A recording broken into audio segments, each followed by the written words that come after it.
Every day when I go to church, I thank the Lord for getting me out of this just in time.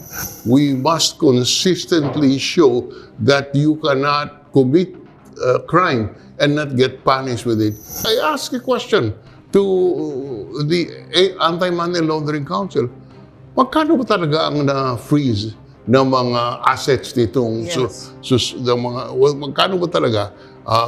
I keep on hearing over coffee shops that maybe they are able to freeze 5% or 10% at the most. Nakakahiya. Mabuti nga yan para lumabas ang katotohanan. Hindi na po pwedeng old man's club. Hindi na po pwedeng I'll scratch your back, you scratch my back. Bakit naman pinabayaan ng Office of the Executive Secretary at ng DBM na mangyayari ito? Huwag mo namang sabihin, takot ako sa congressman, takot ako sa senador. Hindi ganoon ang sistema. May pangulo ka, makapangyarihan. Pag pinipressure ka na gustong isa-saksak mo, sabihin mo yung pangulo, Sir, hindi ko kaya ito. Amina is my friend. But I lay the blame on the DBM for not advising the president correctly when all of this mess came up. The DBM and the executive secretary should have advised the president, Sir, veto this. Sir, hindi po pwede ito.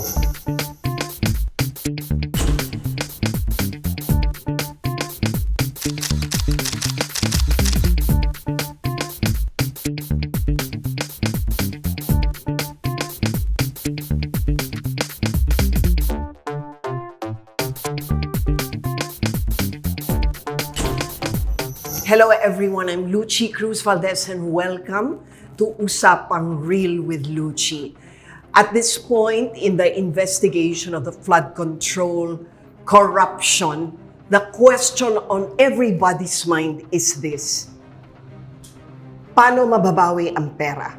And there's no better person to discuss it with than the author of the anti-money laundering law itself, no less than three-time Senate President Frank Drilon.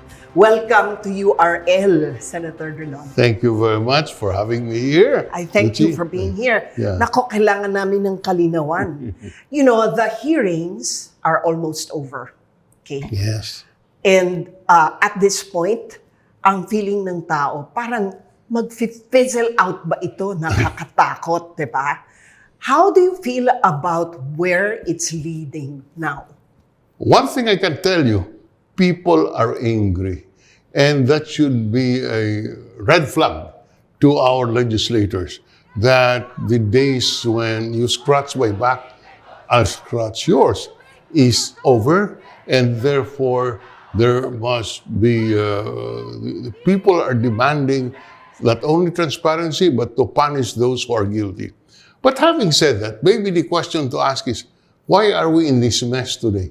And we are in Why this... are we in this mess? Yeah. Why are we in this mess today? Because to me, as a lawyer, we have lost our fear of the law. The rule of law is no longer there, and therefore, people commit graft with impunity. You notice that these days. Why? Hindi takot ang taong bayan sa batas because of what they have seen in the recent past. So, people can do it without getting punished, and therefore, I will do it too. So, to me, this is a mindset of our culture which must be corrected. And I'm glad that the public has seen this. People are angry. They have gone to the streets. And we hope to sustain this until we see the logical end of what we are seeing today, which means that we can make our institutions of democracy work again. We can inculcate in the minds of our people that we are living in a rule of law, and if you commit a transgression, you will be punished. Otherwise, there will be no fear, and this will continue in the future. Well, actually, sir, sa totoo lang, yan talaga ang pangamba. That it will just end up being one of those scandals. It's not like first time ito, sir. Yeah. Sabi niyo kanina, galit ng tao. Abay, nagalit na tayo ilang beses na. Hindi ba? Nagalit nga tayong super galit nung people power, di ba? Noong 1986. Tapos ang dami nang naging corruption nun. Yes. You investigated Several of them, di ba? Yes. Pero eto na naman tayo. Anong difference ngayon sa tingin nyo kung meron man, galit ba talaga ngayon na totoong galit? Or galit? The difference is that people have seen how it has deteriorated, and therefore I can see that people are angrier than what it was and how I saw it before. But what is important is that there must be a consistency that hindi mawala ng gana yung ating mga kababayan in order to continue this campaign to sir, rid pero of our corruption. paano magiging consistent ngayon? It will take a long time. It will take time. It cannot be solved overnight. That's why, as a lawyer, as a former Secretary of Justice, as one who has prosecuted cases, my view is that we must consistently show that you cannot commit crime and not get punished with it. You cannot steal money. You cannot commit corruption and get away with it. And that is why, in my mind, from where I sit, this is a deterioration of our justice system. The rule of law is no longer the rule of the day. It is, baka makalusot. So we must change that mindset. And changing the mindset is not easy. There is no quick solution to this. For example, the way we elect our officials is something that would raise a lot of eyebrows.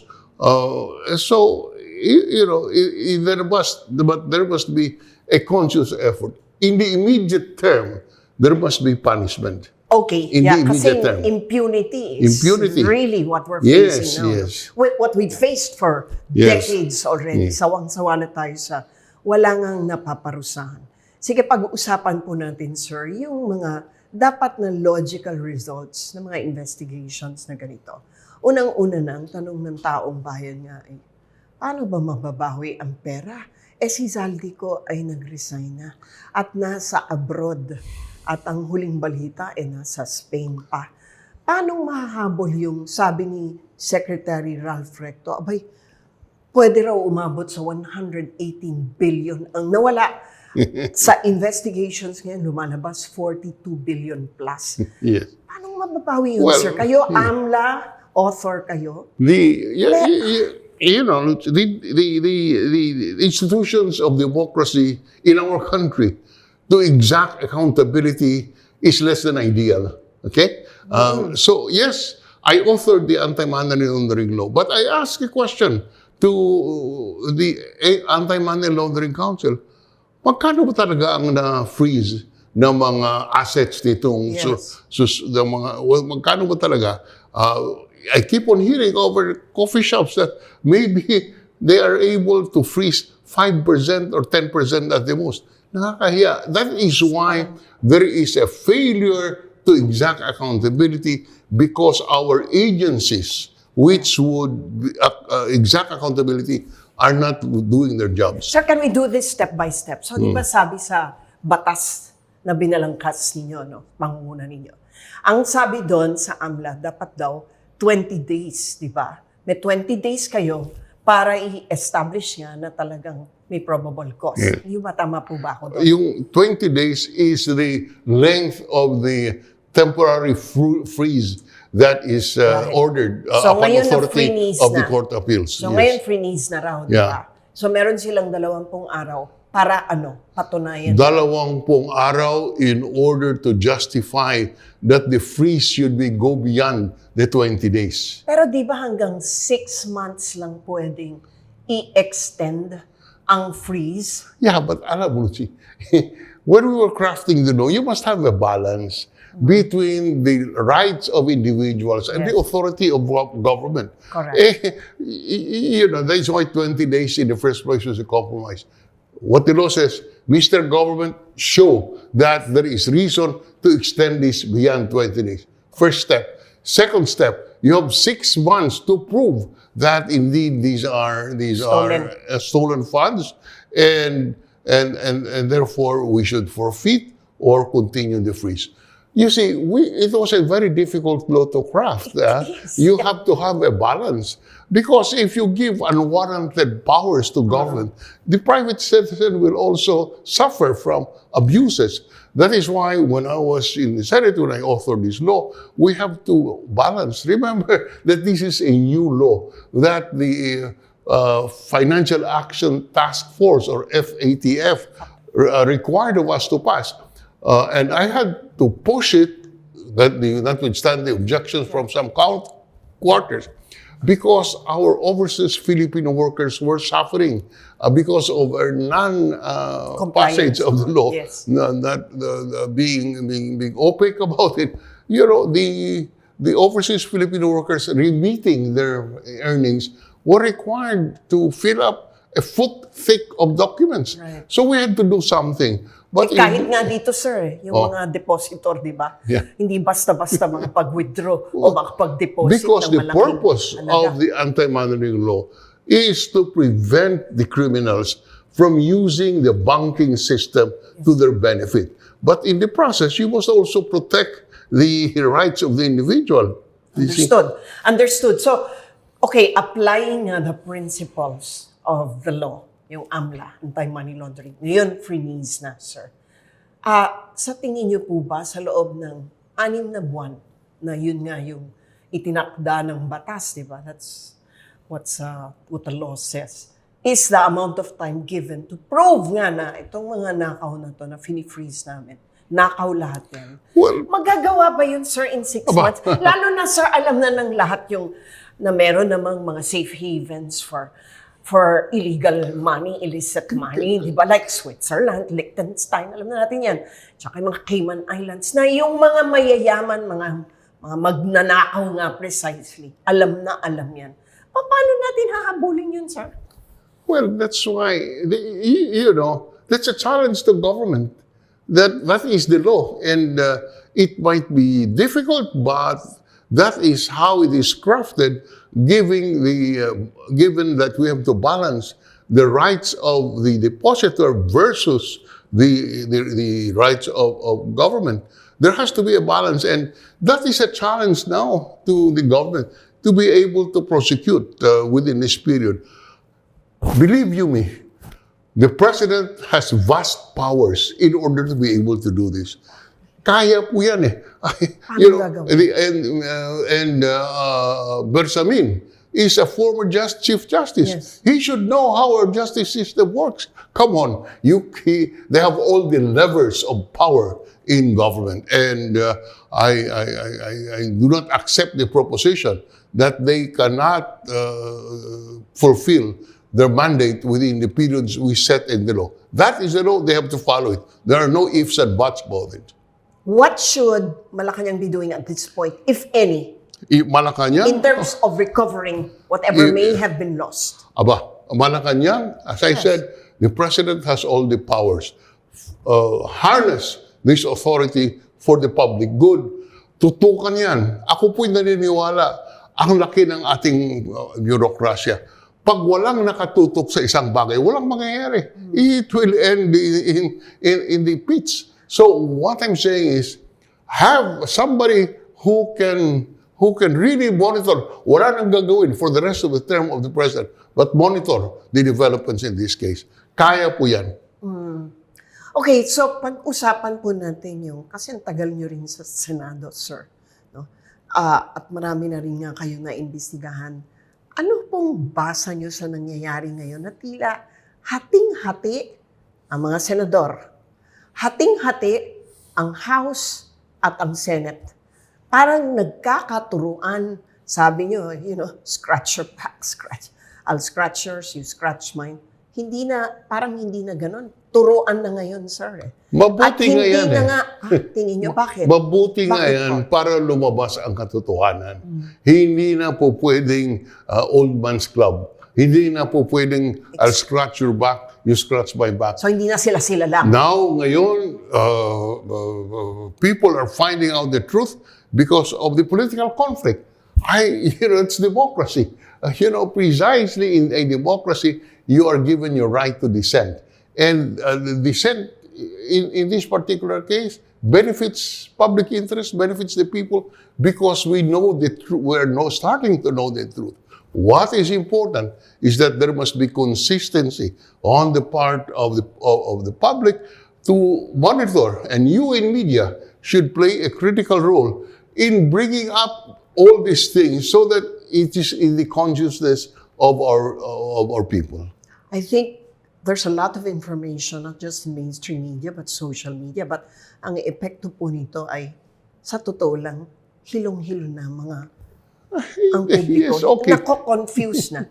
Kasi may lalabas na witness. The next day, may lalabas na, ay fake daw yung notaryo. May lalabas na statement na ganito. The next day, merong contra statement.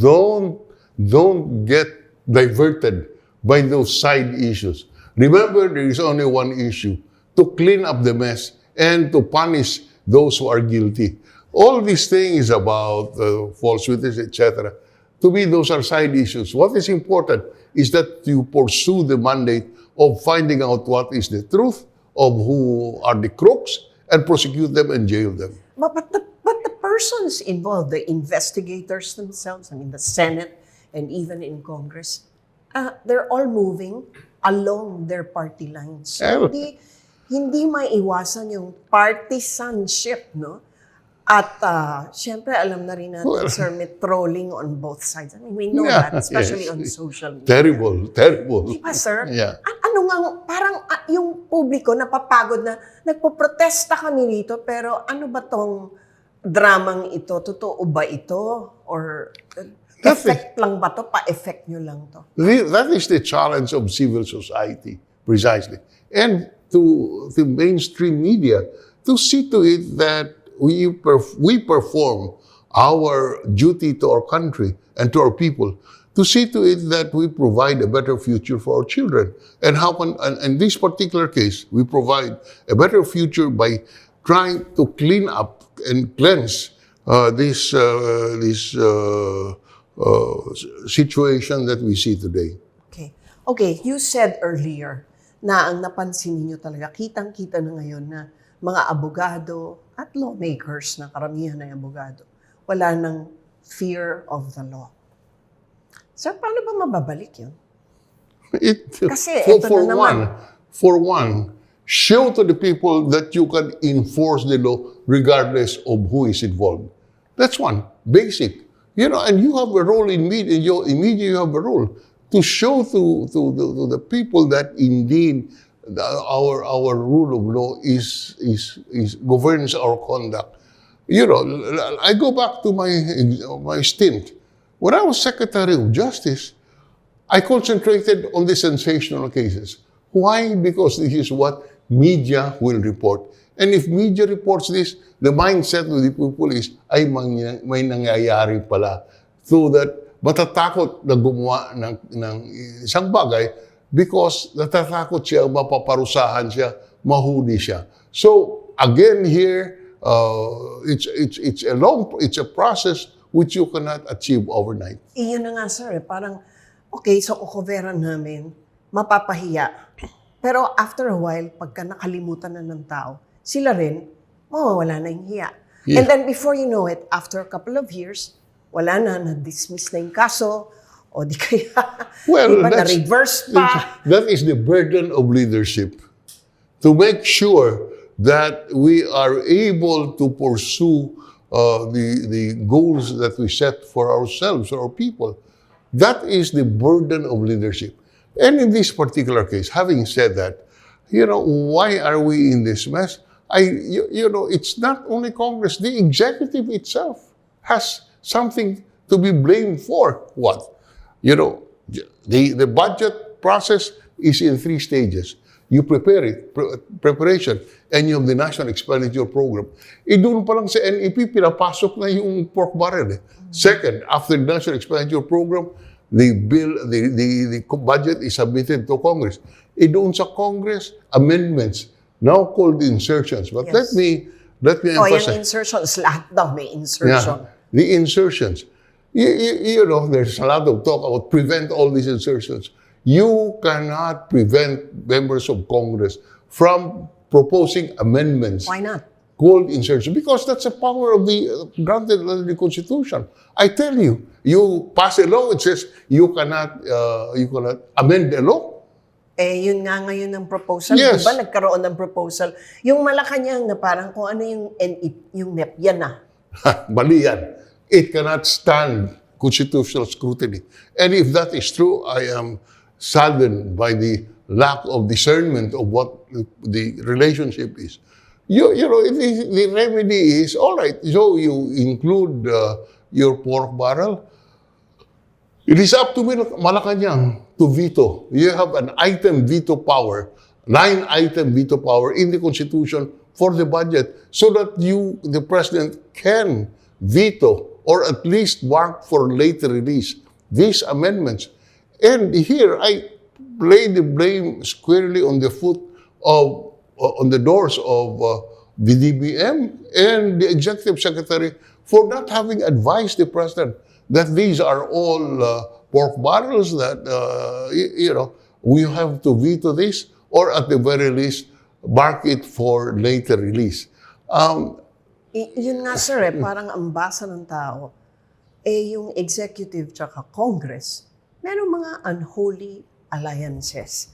Kumbaga, yung 2025 budget nga, sir, diba? Kunyari, vinito. Pero actually, hindi naman talaga vinito. Yung mga dapat na vinito. Yes, hindi ko pa alam mo natin yan. Yes. So parang, ano na bang mangyayari? Kasi kung hindi tatanggalin yung pork barrel at laging meron talagang karapatan na mag-amend yung mga kongresista, paano natin mapipigilan nga yung pag-abuso?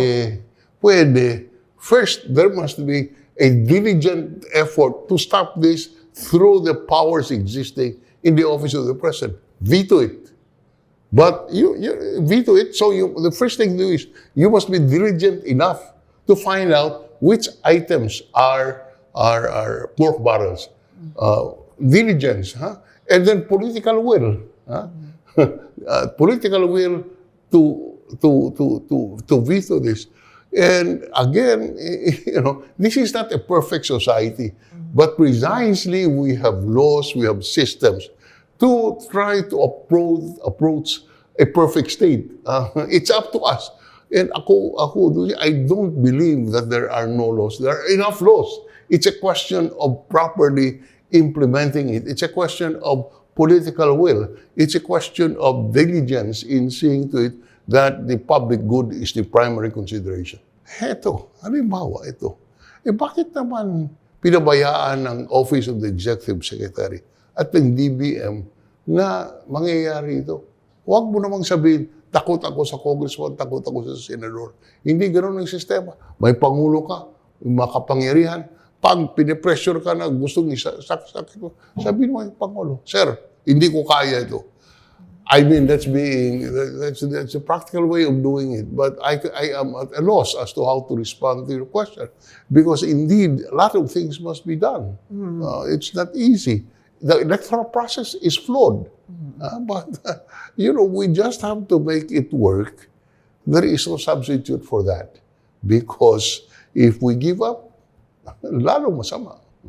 Nabanggit niyo yung DBM nga, actually. I should have asked this question earlier, but sa tingin niyo po ba, anong accountability ng DBM in this particular mess? Let's say the name already, si Secretary Amina Pangandaman. Anong dapat niyang ginawa early on? Amina is my friend.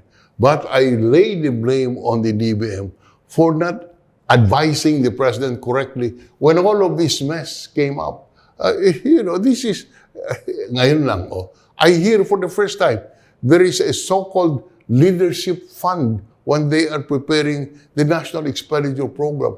For the love of me, I never heard that before. Now, yes. no less than the undersecretary or whatever his rank or official of the DPWH calls the Senate President, how do we allocate your leadership fund? My goodness gracious. Bakit may ganong privilege bigla, ano? Yeah. So, all these things, hindi natin alam. I never knew. I never was a beneficiary. You've never heard of that leadership fund. And you were 3 times Senate President. I was never heard of it. Walang ganon. It has deteriorated to this extent. And here again, The DBM and the executive secretary should have advised the president, Sir, veto this. Sir, hindi po pwede ito. Huwag tayo mag-release ng pera. Walang ganun na nangyari. The president is filled with so much problems. And that is why he has a cabinet member, he has an executive secretary to advise him, help him make the right decisions. Here, there is failure. Yeah, you're right. I remember in one of the hearings, yung DPWH Undersecretary, parang meron siyang mga, allegedly text messages na, kayo po, ano po ang sa inyo? Parang kumbaga nag-aalok sa mga congressmen and senators. Meron po ba kayo? Para bang in the preparation of the NEP, tinatanong pa yung mga, anong gusto niyo sa inyo? Is yung ganito bang kalakaran, sir? Meron na ba nito noon na parang tinatawagan kayo? Anong sa inyo? Wala ganun. Wala talaga ganun. I can swear by the stacks of the Bible, I never was called to tell me that I have leadership fund. I am not saying that there was no pork barrel at my time. There was. But it's a question of how you can implement it effectively to minimize, not eradicate. Because we are not living in heaven. We are living on earth, and everything is not perfect. It's a question of being able to at the very least, to do something which can minimize, if not eradicate, all of these things. And again, I would say our institutions of democracy are not working, and it is the responsibility of the president to make it work as an elected leader. So do you think that Secretary Pangandaman is, in a way, complicit here by not voicing her objections to all of the insertions? She cannot escape responsibility here. She cannot escape responsibility. She is in right there. So who should advise the president on how to handle the budget, how to handle the industrial expenditure program? Nagkulang po sa aking tingin. Ang hirap nga, sir, yan, sa mga investigations na katulad dito. I mean, you say, we have enough flaws. Ang dami na nagsabi. There's nothing to really add to it or amend it kasi enough na yan. And yet, laging, pag nag-i-investigate na ganito, para bang laging in aid of legislation. Yeah. Ano pang kailangan i-legislate kung sinasabi nyo rin na there are enough flaws? Di ba dapat talagang diretso na yan? Di ba? Kasuhan na yan, ikulong na yan. The phrase in aid of legislation is a necessary delineation of the power of Congress. They investigate. Okay, look at the investigation. Oversight. They investigate. Okay, they are not investigating as prosecutors. They are investigating in aid of legislation to see what law can be passed or to amended, to check whether the executive is performing its task. So, it has to be done. I know that a lot of people are pessimistic today na walang mangyayari dito. But as I repeat, that is the burden of leadership to convince the people that the government is doing something. Otherwise, saan tayo pupunta? Saan tayo pupulutin? So it is a goal which we must not forget. Okay, so kahapon nag-privileged speech si former Senate President Jesus Cordero. Ngayon sumagot si Speaker Martin Romualdez saying, sagutin mo muna yung charge sa'yo. Bakit kami campaign donation? In effect, yun ang sinasabi. So sir, ang nakikita nga natin dito, di ba? Yung Senate President ay tila lumabag nga sa election law na dapat walang campaign contributor. Pero ang sagot nga ni Senator Cheese dyan, 67 nga na kontratista yan nasa Kongreso. Diba? Huwag niyo sabihin sa akin na walang mga gumamit dyan ng government funds. Anong basa niyo sa ganyang sagutan ba ng mga charges in the highest places, Speaker versus Senate President. Sa akin, we must not forget what we are here for. And we are here to clean the mess. I mean, I'm talking as the executive branch. The people and the media don't get Caught up. don't get the attention should not be diverted towards these other issues. Pabayaan mo, 2028 will always be there. You cannot avoid that. Politics will always be there. There are good and bad sides, but it will be there. As long as you do not forget that your main mission is to ferret out the truth, to make people believe in the law and recover whatever can be recovered and punish those who are guilty. Do not get derailed by all these politics of 2028. And I am addressing that to the President. Hindi mo po maiwasan na talagang mga politiko ito eh. So, and 2028 is looming in the horizon. So, it is valid to say all of these are, or at least are a part of 2028. Yes, you cannot deny that. But you should not forget that your primary objective here is to restore the confidence of the people in the rule of law. Otherwise, we will not have 2028. What are some of the incontrovertible truths that the public should be taking away from this so far at this What point? do you mean? Doon sa investigation, yung mga tipong walang kaduda-dudang nangyari ito.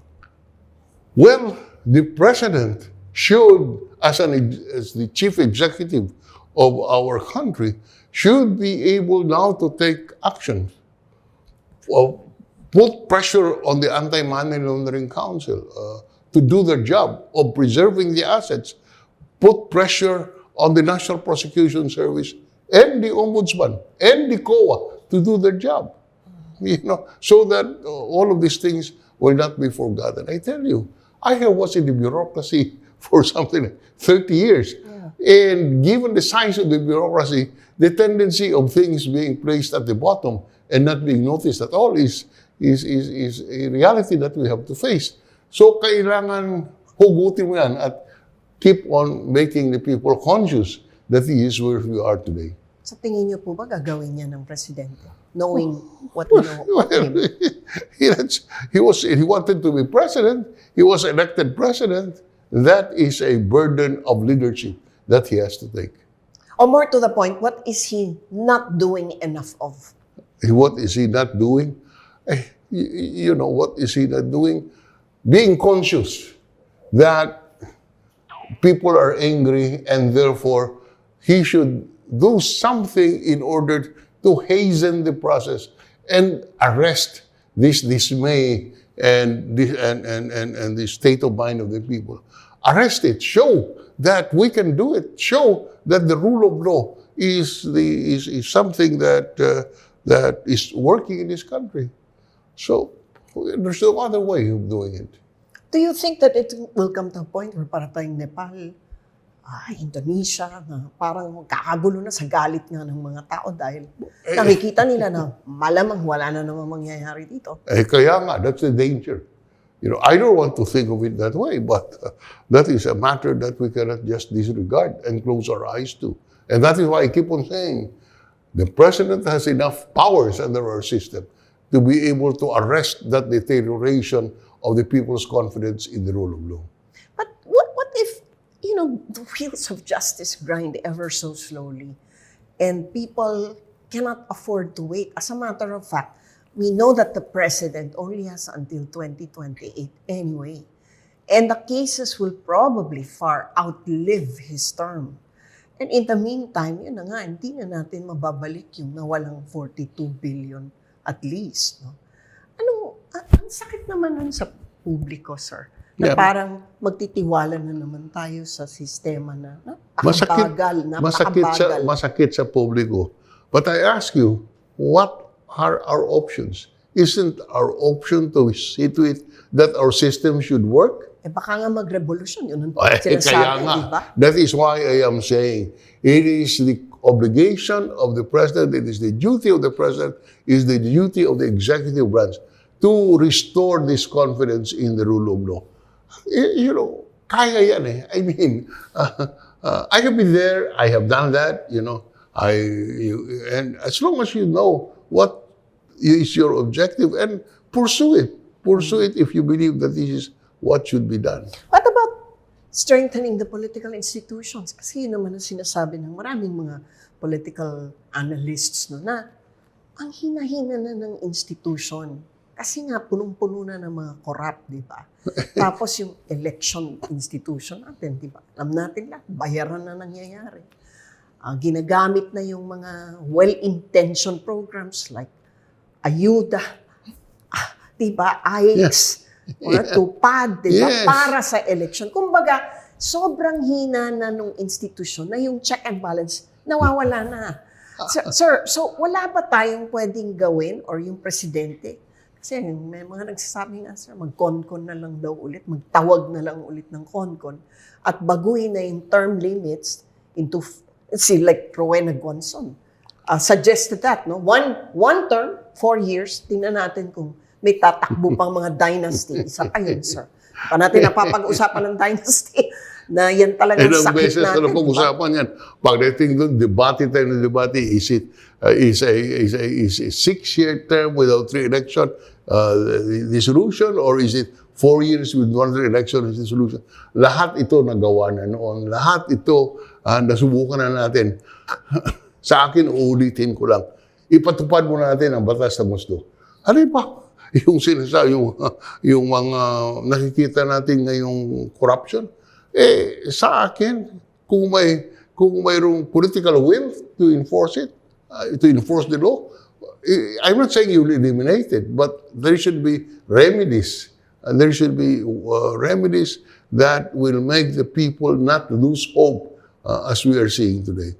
And alam mo, we're in a critical time of our history. We are. Having been involved in all this process for over 30 years, I can see that the malaise, the attitude of the people. But hindi po pwede yan eh. And again, I call on the president, exercise your political will. The president is a political leader. And he will be judged by history. How will he be judged by history? Right now, if this is not resolved, I'm not very optimistic about that. And what kind of resolution do you think is satisfactory to voters in 2028 as far as the Marcos legacy? Wake up. Be aware of the seriousness of what we are facing. How far up do you think this goes, itong corruption? I don't know. That's a very sensitive issue.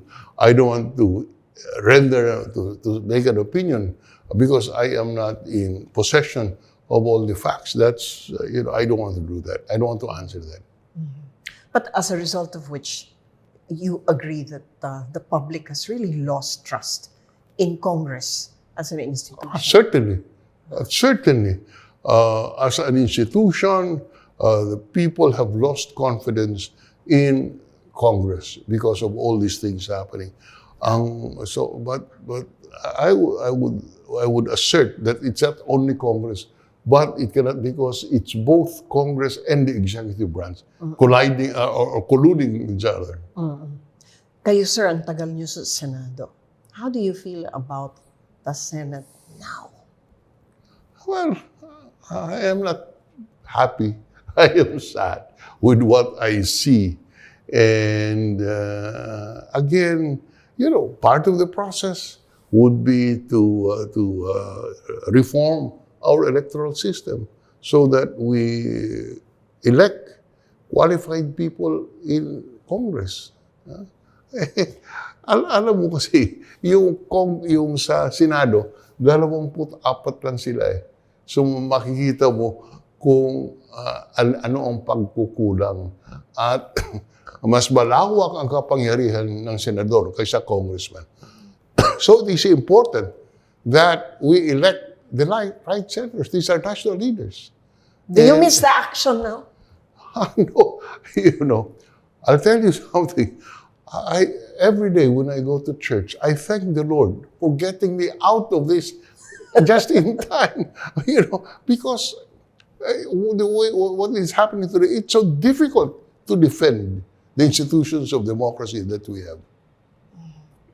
If you were there, if you were the Senate President at this time? No, don't want to second guess my friends in the Senate, but indeed, I am not happy with what I see. Thank you for watching. If you like what you just saw, please like and subscribe.